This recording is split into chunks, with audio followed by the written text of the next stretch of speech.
Good morning, everybody. Welcome to day 3 of our session of What Happens Next. My name is Shreya Nagarajan Singh. I apologize, I've not been introducing myself last couple of days. But today we have a very special guest. His name is, it's a reveal, and hence we've not been announcing our guest name, but now we can. He is a sound engineer from Bombay. He's been doing live mixing for the last 11 years. Some of his clients are Farhan Akhtar, Raghu Dikshit, Agam, Sanam, and his name is Nitesh Narayan. And give me a minute while I just add him in. He also has a company where he does designing audio systems specifically for performance spaces. So Nitesh is quite remarkable. I've worked with him. I've seen him work actually in various different spaces, and we're really looking forward to having him here online. For those of you who are joining us while we wait for Nitesh to come online, this is a series that we're doing for 15 days with 15 different speakers from various different gamut of the arts. So basically, we have artists, we have futurists, we have technicians, we have who will basically be talking about what happens next and how they are preparing for the weeks to come and the months to come. So this is a quick recap of what happens next is all about. Yesterday we spoke to hip hop artist Hakim Do from Chicago. He's also the executive director of a not-for-profit organization.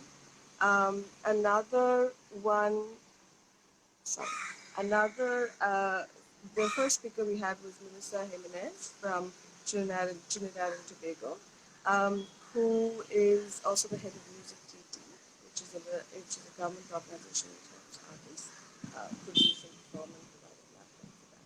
And the next couple of days, we have some very special speakers too. We have a folk artist who's going to be speaking to us, a professor from Columbia who works with entrepreneurs and building the next generation of entrepreneurs. Then we have a founder and fundraiser, again from Chicago. And we have a curator and author from Australia, a contemporary dancer from Belgium. So the light of the kind of speakers we have is quite varied, but hopefully fun and bring something new to the table every day. But really talking about how artists are coping right now and how we can move forward. I think we're having some technical difficulties. Just give me 1 second to figure out why Nitesh is not able to join us.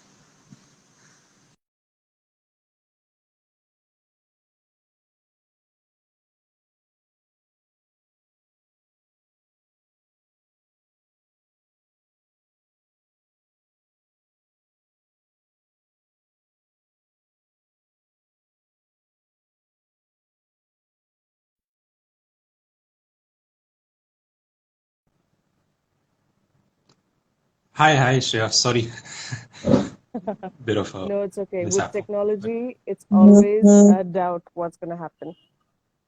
yeah. I was just introducing you to our audience and telling them about how you have been been working in as a live sound mixer for the last 11 years. Is that right? Yes. Yeah, I started off in Yeah. Bangalore, Mm-hmm. basically from Bangalore. Started off mixing in like clubs and pubs, and then went on to mixing for a few artists from there, like Agam and Raghu Dikshit. Uh, I moved to Bombay 4 years back. Mm-hmm. Kind of wanted a change and wanted to do something different. And yeah, I've been in Bombay for 4 years now. I'm currently mixing for artists like Sanam, Mm-hmm. Farhan Akhtar, and a few other one-off shows with like KK, Shankar Madhavanji, and a few Great. others. Fantastic. Yeah, Live and mixing, uh, for those of us in the audience, could you just tell them the difference between what is live mixing versus just generally the job of a sound engineer? yeah, so I'm basically a live sound engineer, so I only handle sound for concerts and Mm-hmm. any kind of live performances, so theater, plays, stuff like that. I Mm-hmm. don't do work in the studio. Um, yeah, I just somehow never been able to sit in front of a computer screen for too long, so prefer to do things live. Right. And yeah, it's been quite fun so far. Great. Yeah. And so I wanted to quickly ask you, how how is it with currently the situation with COVID and everything? I know your shows have been cancelled, but what else? How has the community been coping in Bombay? What's happening there? Uh, well, I mean, anywhere else in India, everything is kind of shut. Mm, I think from around beginning of March is when most shows started to get cancelled, mhm. and all like uh, performance spaces and all are shut currently. And yeah, I think most of us are just at home, uh, trying to figure out what to do. I know a lot of How? people are like, Go tell on, me, go sorry. on. No, no, go on. A lot of people are spending a lot of time on like learning new things, new technologies, new styles of performing, those kind of things. So yeah, it's good. Mm. How are how far out have people cancelled shows, especially like bigger productions? I'm sure like Shankar Mahadevan and Farhan Akhtar and all. They must have their calendar planned like a whole year ahead at least. Not really. I mean, in the sense that a lot of the shows which are like private shows, Mm. those are kind of, I would say, kind of cancelled indefinitely. Like we don't have anything, and even like the shows which are on are kind of tentative right now. Like whatever Okay. was confirmed, everything everyone is saying, it kind of depends on the situation, how as Yeah. things unfold. Mm. And apart from that, I think some of the artists who like do probably TV shows, TV appearances, those may be on. Mm. But Right. as of now, all kind of like live events, both public and private, are kind of cancelled for now. And do they see a trend? Is there any conversation about when they think they might start resume at least the planning? If not, we don't know when we can start showing, but do you know what the organizers are thinking in terms of when they're going to start thinking about planning for the next 8 months or so? I think right now it's a very open-ended thing Still because no very one really early. knows the Hmm. situation in terms of when is it going to be safe for people to come together in like larger numbers Right. and how they're going to work things out like that. So Right. right So, now, I don't know if anyone really planning anything. yeah. So I don't think anything's on the cards right now. Mm. So, how are you? What does your calendar look like for the next 8 months? Consider you're a live sound engineer, and now there are no concerts. So, what is it that you see yourself doing for the next 8 months? Or what are So the apart new from mixing skills that live, you might start to learn, which we probably can also join in? yeah, I mean, one good thing is that uh, the industry, a lot of senior engineers as well as a lot of manufacturers have been putting out a lot of training content online. Oh, great. So that has been there to kind of keep us busy. Mm-hmm. A lot of companies who are working on like newer technology, they've been putting out that technology online, giving demo versions and stuff like that. So there are a lot of Mm-hmm. things to explore. Mm-hmm.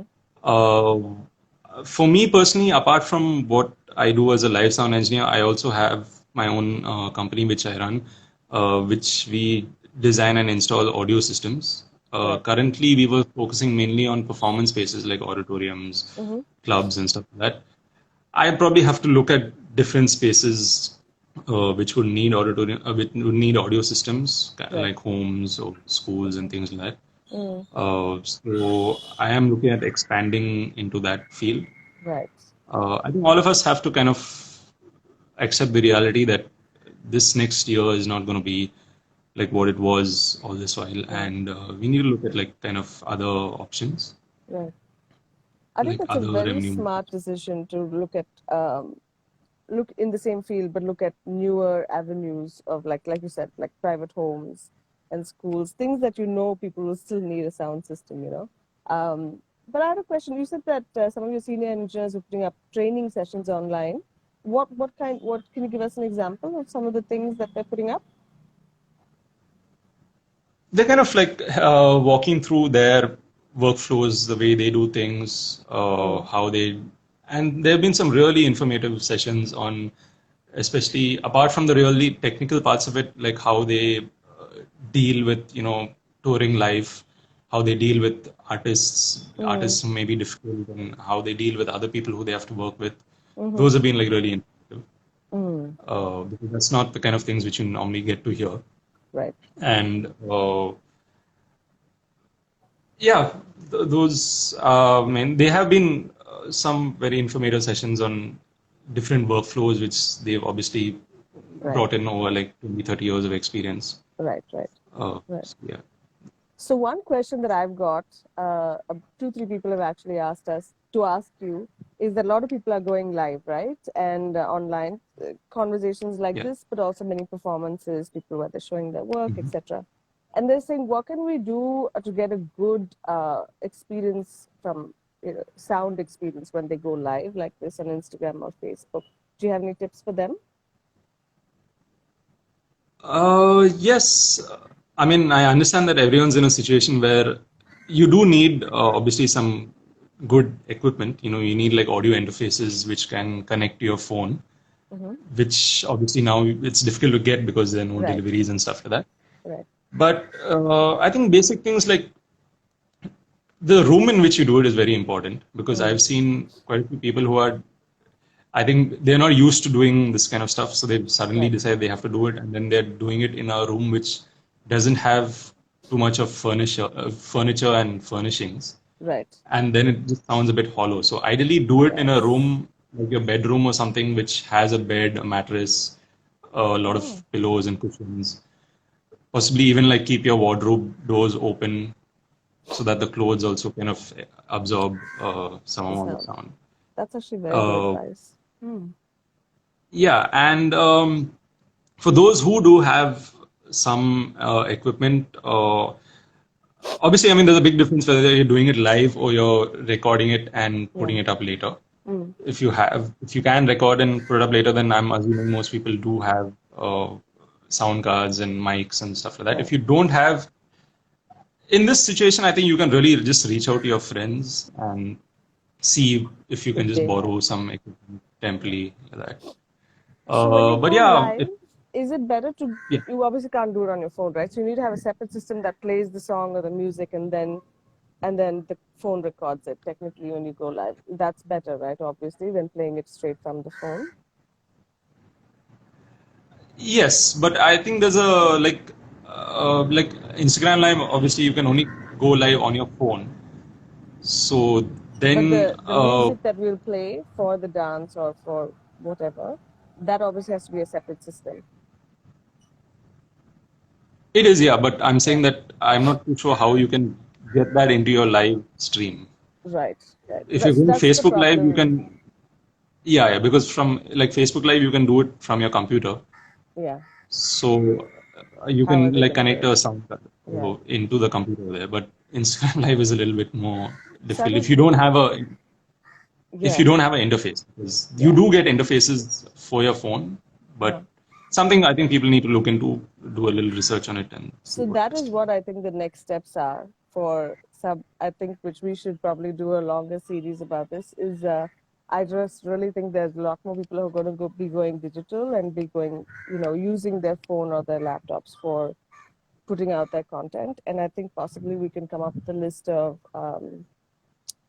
things that they could be buying online when the market opens up, or things that they could be doing, like you said, like an interface for your phone, which will really help the audio experience be much better. Because I think that's just something we need to invest in as artists, as trainers, as anybody who's wanting to put out content on a digital platform.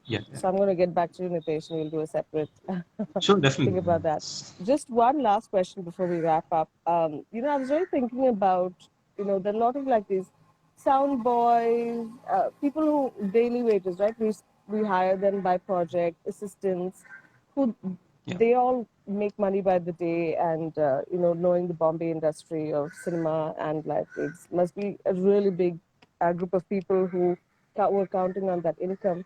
Do you know of any initiatives that anybody is doing or the government is doing to help these people, because there's no business now for at least the next couple of months? Yes, in Bombay at least, in terms of a lot of the daily wage earners for the film industry, I think the Producers Guild has come together and they've like created a kind of fund Mm-hmm. by which they are like supporting those people. Mm-hmm. I do know of a few colleagues. Shout out to NJSM. They are a rental company here, and they have been like reaching out to daily wage earners who work with sound companies and lighting companies, and generally Okay. checking out on them and helping them. I think they've tied up with one NGO. I've forgotten the name, Mm. who basically provide rations to people who are like in distress Okay. for that. Okay. There have been a few initiatives like that. And I'm Mm. sure like most sound companies themselves are really supporting their staff Okay. as well That's as good. a lot of the times the staff may not be full time, they may be like daily Right. wage earners again, but it's important for them to really support them during this time. Right. And apart from the financial aspect of it, I think it's also important for people to address the mental and emotional health of people because, especially a lot of people who are in like very precarious situations right now, they just need like someone to talk to, someone to listen to them. Yes. And Right. I think what all of us can do is really just take that minute of maybe calling one or two colleagues or people who you know, technicians who you know, just just like a hi, hello, how are you doing kind of thing. That Right. would mean a lot, I Yeah. guess. Just checking in and being there. I Yeah, think being as a community and you know, it's funny because we I always feel like we think we know what they need. Oh, they need rice or they need something else. But sometimes I feel like it's best to just pick up the phone and ask them, hey, do you need anything and what do you need? Because that exactly. could just be we shouldn't be deciding for them what they need. And I think True. sometimes they might just you never know, right? Everybody's reality is different, everybody's wants are different. Um, but thank you. Yes. That would be. Thanks, Nitesh, for tuning in with us. And all the best with finding new businesses and new avenues.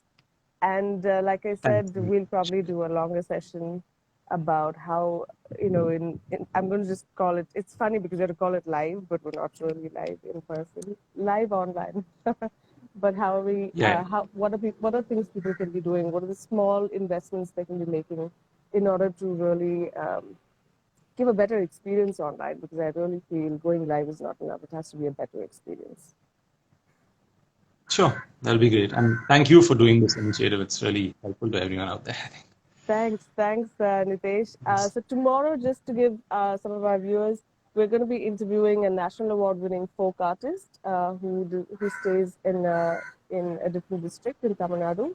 Not going to reveal the name, but she's a very special person, and that's tomorrow at 3 o'clock.